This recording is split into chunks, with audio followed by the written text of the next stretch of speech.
Kayo, Leia?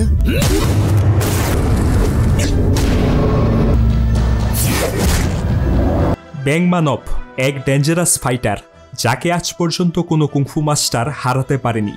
অন্যদিকে সিং এক গরিব লোক, যে ছোটবেলায় 10 টাকা দিয়ে কেনা একটি বই পড়ে কুংফু শিখে। এখন এই দুইজনের লড়াইয়ে শেষ পর্যন্ত কি হতে চলেছে জানতে হলে দেখতে থাকুন আজকের মুভি কুংফু হাসেলের এক্সপ্লেনেশন। শুরুতে একটি গুন্ডাকে দেখা যায় তার দল নিয়ে রাস্তা দিয়ে হেঁটে যেতে। এমন সময় এক্স গ্যাংয়ের লোকজন তাদেরকে চতুর্দিক থেকে ঘিরে ফেলে। এক্স গ্যাংয়ের সাইকো লিডার কিং এসে গুন্ডাটিকে বলে, তোর গ্যাংয়ের লোকজন আমার গ্যাংয়ের উপর হামলা করেছে, তাই আজকে তোর কোনো রক্ষা নেই। গুন্ডাটি তখন সেখান থেকে পালানোর জন্য দৌড় লাগালে এক্স গ্যাংয়ের একজন তার দিকে কুড়াল মেরে তার একটি পা কেটে ফেলে। কিং তখন একটি কুড়াল হাতে গুন্ডাটির কাছে এসে তাকে কুপিয়ে সেখানে মেরে ফেলে। গুন্ডাটির গার্লফ্রেন্ড ভয় পেয়ে কিংয়ের কাছে জীবন ভিক্ষা চেয়ে তাকে না মারার অনুরোধ করে। কিং মেয়েটিকে বলে, আমি মেয়েদের কোনো ক্ষতি করি না, তুমি যেতে পারো।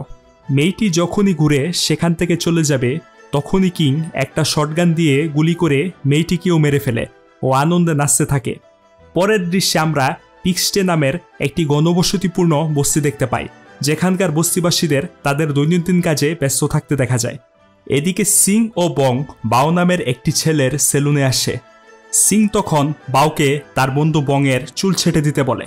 বাওয়ের চুল ছাটানো শেষ হলে সে তাদেরকে 5 টাকা দিতে বলে। সিং তখন বাওকে কোনো টাকা না দিয়ে উল্টো তাকে ভয় দেখানোর চেষ্টা করে বলে তারা এক্স গ্যাংয়ের লোক। সিং বাওয়ের কাছে এসে বলে, দেখ, আমার সাথে এক্স গ্যাংয়ের বস রয়েছে, যদি বাঁচতে চাস তাহলে এখনই টাকা বের কর। কিন্তু বাও সিংকে কোনো টাকা দেবে না বলে জানিয়ে দেয়। বাওয়ের সেলুনে গন্ডগোল বাঁধতে দেখে বস্তিবাসীদের কয়েকজন সেখানে চলে আসে। সিং তখন সবাইকে উদ্দেশ্য করে বলে, তোমাদের তো সাহস কম নয়, এখানে চলে এসেছ, তোমরা কি জানো আমরা এক্স গ্যাংয়ের লোক? এই বলে সে সামনে থাকা সাধারণ দেখতে এক মহিলাকে তাকে আঘাত করতে বলে।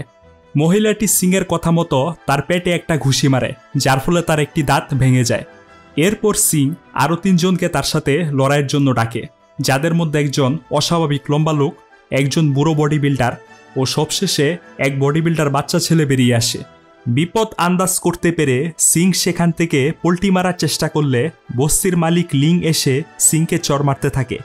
লিংয়ের হাতে মার খেয়ে সিং তখন এক্স গ্যাংয়ের লোকদের ডাকার কথা বলে একটি বারুদ নিক্ষেপ করে, আর সত্যি সেখানে তখন এক্স গ্যাংয়ের লোকজন চলে আসে। এক্স গ্যাংয়ের একজন বস এসে তখন জিজ্ঞেস করে কার এত বড় সাহস যে তার মাথার উপর বারুদ ছুঁড়েছে। সিং তখন এই সুযোগে লিংয়ের উপর দোষ চাপিয়ে দেয়। এক্স গ্যাংয়ের বস যখনই লিংয়ের কাছে এসে তাকে কিছু বলতে যাবে, লিং তখনই সেখান থেকে পালিয়ে তার ঘরে এসে লুকিয়ে পড়ে। এরপর এক্স গ্যাংয়ের বসকে বাও এসে বলে সে তাদেরকে ভয় পায় না। বাওয়ের কথা শুনে এক্স গ্যাংয়ের বস একটি কুড়াল বের করে তার মাথায় আঘাত করলে বাওয়ের তো কিছু হয়ই না, বরং সেই বস একটি ড্রামে উড়ে গিয়ে পড়ে তার অবস্থা খারাপ হয়ে যায়। সেই বসের আদেশে সেখানে থাকা এক্স গ্যাংয়ের মেম্বাররা তখন তাদের লিডার কিংকে সিগন্যাল দেয় এখানে আসার জন্য। কিং তখন তার বিশাল গ্যাং নিয়ে এসে বস্তিবাসীদের ধরে মারা শুরু করে। কিং তখন সেই বসের এই অবস্থা থেকে ভীষণ রেগে যায়, তাই তার আদেশে গ্যাংয়ের লোকেরা এক মহিলা ও তার ছেলেকে টেনে এনে তাদের শরীরে পেট্রোল ঢেলে দেয়। এরপর কিং বস্তিবাসীদের বলে সে 3 পর্যন্ত গুনবে, এর মধ্যে কেউ যদি না বলে কে তার লোককে এভাবে মেরেছে, তাহলে এই মহিলা ও তার ছেলেকে পুড়িয়ে মেরে ফেলা হবে। কেউ তখন ভয়ে কিছু না বললে কিং একটি লাইটার সেই মহিলাটির গায়ে ছুঁড়ে মারে। লাইটার তাদের গায়ে পড়ার আগেই কুলি নামের একটি শক্তিশালী লোক এসে সেটি ধরে ফেলে এবং বলে সে তার লোককে মেরেছে। কুলির কথা শুনে এক্স গ্যাংয়ের লোকজন তার উপর আক্রমণ করে দেয়। কুলি তখন এক্স গ্যাংয়ের সাথে একাই লড়াই শুরু করে ও তার অসাধারণ কুংফু স্কিলের মাধ্যমে একের পর এক এক্স গ্যাংয়ের লোককে পিটিয়ে তক্তা বানাতে থাকে। এমন সময় এক্স গ্যাংয়ের একটি লোক পং নামের এক কাপড় বিক্রেতার উপর আক্রমণ করলে পং তাকে ঘুষি মেরে দূরে ফেলে দেয় ও তার হাতে কতগুলো রিং পরে কুলির সঙ্গে মিলিত হয়ে এক্স গ্যাংয়ের বিরুদ্ধে লড়াই শুরু করে। এভাবে 2 জন পিটিয়ে একের পর এক এক্স গ্যাংয়ের লোকদের ধরাশয়ী করতে থাকে। এক পর্যায়ে এক্স গ্যাং তাদের সঙ্গে পেরে উঠতে না পেরে বন্দুক বের করে আক্রমণ করার চেষ্টা করলে চেং নামের একজন খাবারের দোকানদার তাদের বন্দুকগুলো কেড়ে নেয় ও একটি লাঠি নিয়ে এক্স গ্যাংয়ের সাথে লড়াই করতে থাকে। এভাবে অনেকক্ষণ মারামারি চলার পর তারা তিনজন এক্স গ্যাংয়ের লোকজনদের পিটিয়ে বস্তি থেকে তাড়িয়ে দিতে সফল হয়। পরের দৃশ্যে কিং তিনজন সাধারণ লোকের হাতে তার গ্যাংয়ের এত বিশাল পরাজয় কোনোভাবেই মেনে নিতে পারে না। তাই সে সিং ও বংকে হায়ার করে বস্তির মালিক লিংকে মারার জন্য। বং তখন বলে, কিন্তু আমরা লিংকে মারব কিভাবে, কারণ সেও তার বস্তির লোকজন তো কুংফুতে পারদর্শী। সিং এমন সময় চাপা মেরে বলে সেও কুংফুতে পারদর্শী, কারণ সে ছোটবেলায় কুংফু শিখেছিল। ফ্ল্যাশব্যাকে তখন ছোটবেলার সিংকে দেখানো হয়, যার কাছে একটি পাগল লোক এসে কুংফু শেখার বই বিক্রি করতে চায়। সিং সেই পাগল লোকটির কাছ থেকে তার জমানো 10 টাকা দিয়ে একটি কুংফুর বই কিনে। এরপর সে বইটি পড়ে কুংফু প্র্যাকটিস করা শুরু করে ও কিছুদিন প্র্যাকটিস করার পর সে মনে করে কুংফুতে পারদর্শী হয়ে উঠেছে। এরপর কয়েকটি বকাটে ছেলে তার বন্ধুর কাছ থেকে ক্যান্ডি ছিনিয়ে নিয়ে তাকে মারতে থাকে। সিং তখন তার বন্ধুকে বাঁচানোর জন্য একটি ছেলের উপর কুংফু প্রয়োগ করার চেষ্টা করে, কিন্তু তাতে কোনো কাজ হয় না। উল্টো ছেলেগুলো তাকে মাটিতে ফেলে পেটায় ও তার মুখের উপর প্রস্রাব করে দিয়ে হাসতে হাসতে সেখান থেকে চলে যায়। এরপর তারা দুজন লিংকে মারার জন্য বস্তিতে লুকিয়ে ঢুকে পড়ে। সিং তখন লিংয়ের দিকে একটি চাকু ছুঁড়ে মারলে সেটি একটি দেয়ালে লেগে উল্টো তার কাঁধে ঢুকে যায়। লিং এমন সময় তাদের দুজনকে দেখে ফেললে বং তার দিকে একটি খাঁচা তুলে মারার চেষ্টা করে, কিন্তু সেই খাঁচাতে থাকা সবগুলো সাপ তখন সিংয়ের উপরে গিয়ে পড়ে। এমন সময় দুটো সাপ ফনা তুলে সিংয়ের মুখে কামড় বসিয়ে দেয়।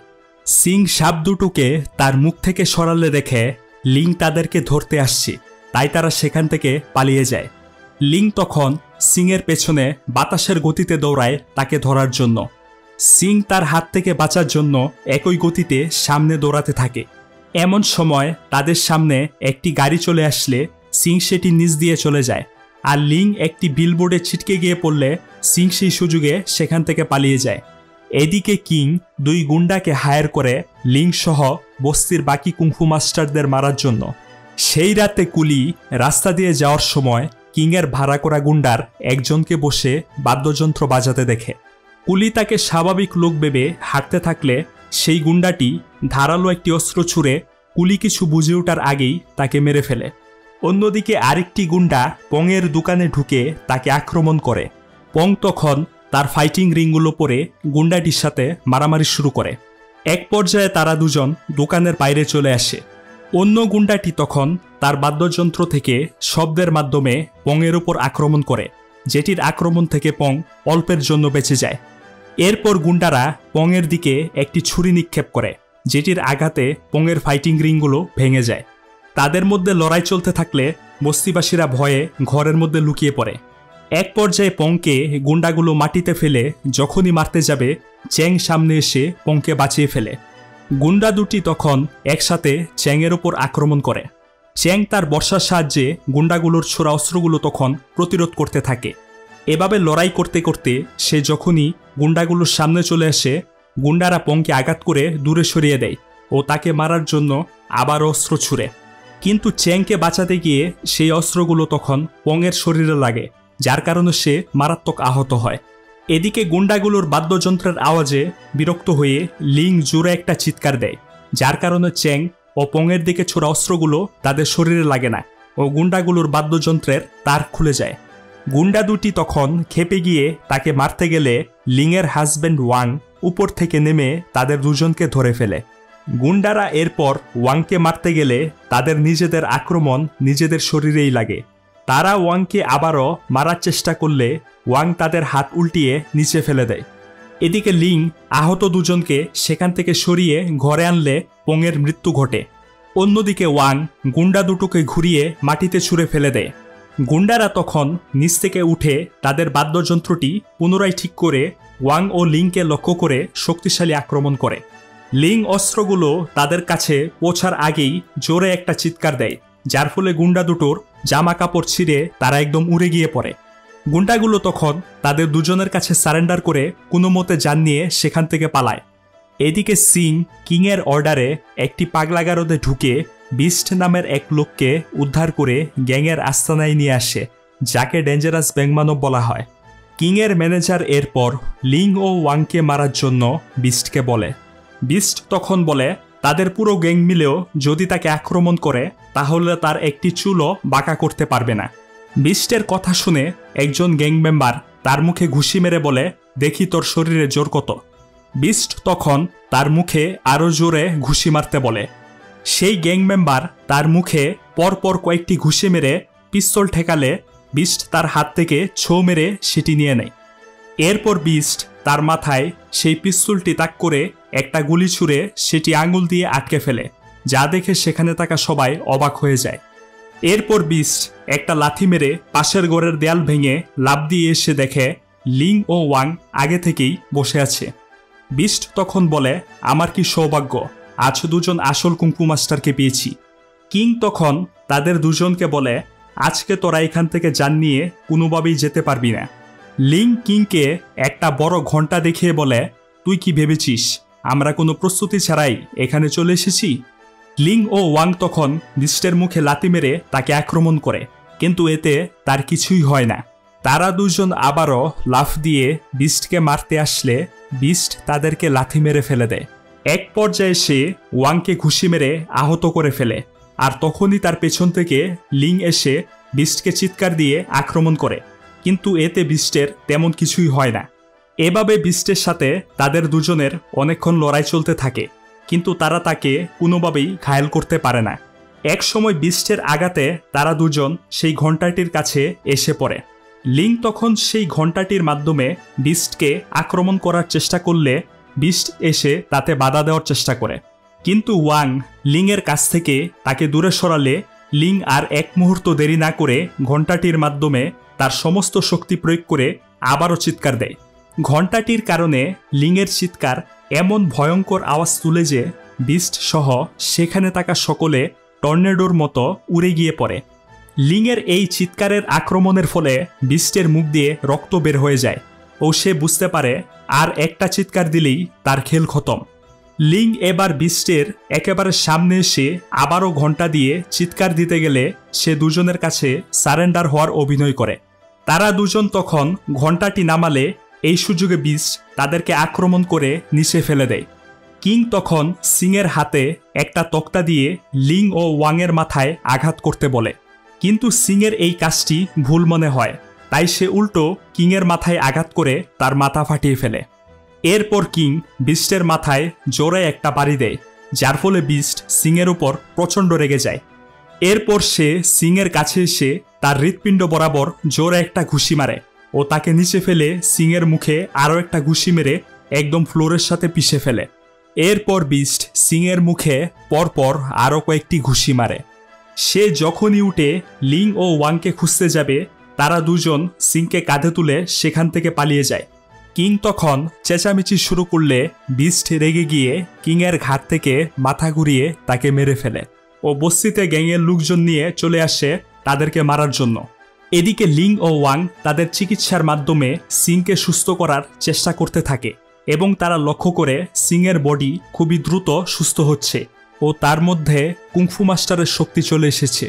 বিস্ট দূর থেকে তার সমস্ত কিছু আঁচ করতে পেরে তাদের তিনজনকে বিল্ডিংয়ে ঢুকে খুঁজতে থাকে।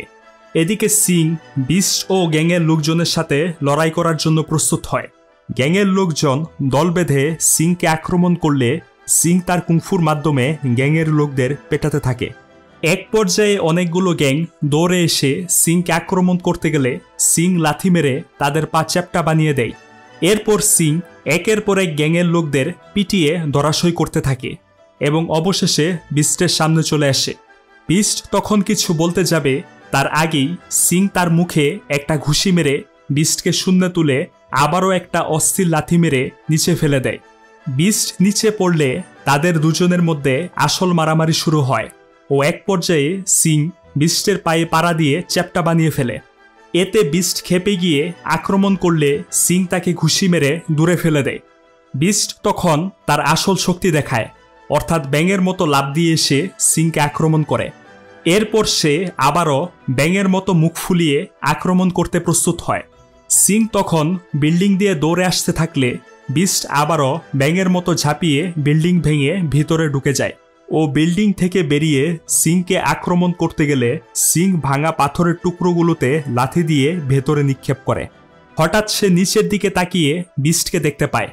বিস্ট তখন নিচ থেকে সিংকে আক্রমণ করে আকাশের উপরে ছুঁড়ে মারে।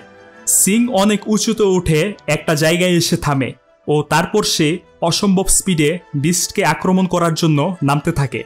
এক পর্যায়ে সিং তার হাতের তালু দিয়ে বিস্টের উপর শক্তিশালী একটা আক্রমণ করে, যার আঘাতে সেই স্থানে হাতের ছাপ বসে যায়। বিস্ট তখন উঠে সিংকে আবারও আক্রমণ করতে গেলে সিং তার হাত দিয়ে বিস্টের উপর পুনরায় আক্রমণ করে, যেটির চাপে বিস্ট ধরাশয় হয়ে যায় ও সে সিংয়ের কাছে সারেন্ডার করে তাকে নিজের মাস্টার হিসেবে মেনে নেয়। শেষ দৃশ্যে দেখা যায় সিংয়ের সাথে তার সেই ছোটবেলার বন্ধুর দেখা হয়, যাতে তারা দুজন অনেক আনন্দিত হয়। এমন সময় সেই পাগল লোকটিকে দেখা যায় একটি বাচ্চা ছেলের কাছে এসে তার কুংফু শিখার বই বিক্রি করার চেষ্টা করতে। আর এখানেই এই অসাধারণ কুংফু মুভিটির সমাপ্তি ঘটে।